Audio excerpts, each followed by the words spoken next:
আমি মাওলানা ভাসানীকে পা ধরে সালাম দেওয়ার যোগ্যতা আমি পেয়েছি। আমি আতাউর রহমান খানকে দেখেছি, আমি শেখ মুজিবুর রহমানকে দেখেছি, আমি শেষ রাজনীতিতে জিয়াউর রহমানকেও দেখেছি। যেখানে জাতির বিবেক, আমি সবচেয়ে বেশি শ্রদ্ধা করি সাংবাদিককে আর স্কুল শিক্ষক। বিএড পড়তে হলে বিএ পাস করতে হয়, ওকালতি পাস করতে হলে বিএ পড়তে হয়, আর ডাক্তার হতে হলে এমবিবিএস পাস করতে হয়, ইঞ্জিনিয়ার হতে হলে আইএসসি পাস করে তাকে ইঞ্জিনিয়ারিতে ভর্তি হতে হয়। প্রিয় বন্ধুগণ, আমার বাবাও একজন শিক্ষক ছিল।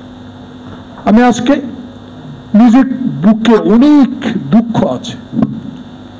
যেদিন বাবাকে আল বদর রাজাকারেরা, আমি যখন ফেনী চোত্থাকলা দিয়ে হিন্দুস্তান চলে যাই, সেদিন আমার এক শিক্ষক ছিলেন চমুনি কলেজের, আমি নির্বাচিত জিএ ছিলাম, আমাকে একটা চিরকুট পাঠালেন যে 10 মিনিটের মধ্যে আমার এই চিরকুট পাওয়ার পর বাড়ি ছেড়ে চলে যাব। প্রিয় বন্ধুগণ, সেই শিক্ষকের স্লিপ পেয়ে আমি চলে গেলাম, থাকতে পারলাম না দেশে। যাক, সেটা অগণিত ইতিহাস।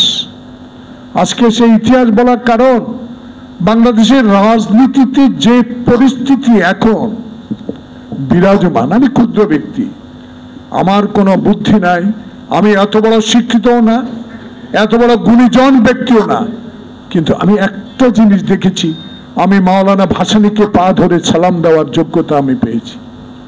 আমি আতাউর রহমান খানকে দেখেছি, আমি শেখ মুজিবুর রহমানকেও দেখেছি, আমি শেষ রাজনীতিতে জিয়াউর রহমানকেও দেখেছি। যখন আমি অন্য একটি সংগঠন, যেদিন উনি খাল কাটতে গেলেন, খাল কেটে পানি রাখতে ছিলেন, সেদিন এই ফ্যাসিস্ট আওয়ামী লীগের কোন কোন নেতা আমাদেরকে ডেকে বলেছিলেন ছাত্র অবস্থায় কালো পতাকা প্রদর্শন করতে হবে, এখানে আসলে তাকে।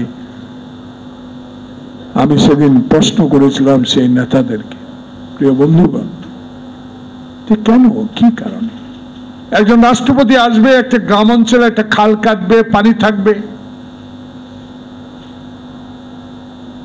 মাঠের মানুষ সেই খালে যাবে, পানি আনবে, কাপড় ধুবে, গোসল করবে, ইরিদানে পানি দিবে। এই খাল তো মানুষের জন্য, এটা তো ব্যক্তি কোনো দলের জন্য না। সেদিন তার সে কালো পতাকা প্রদর্শন না করার কারণে দল আমাকে ছাড়তে হলো।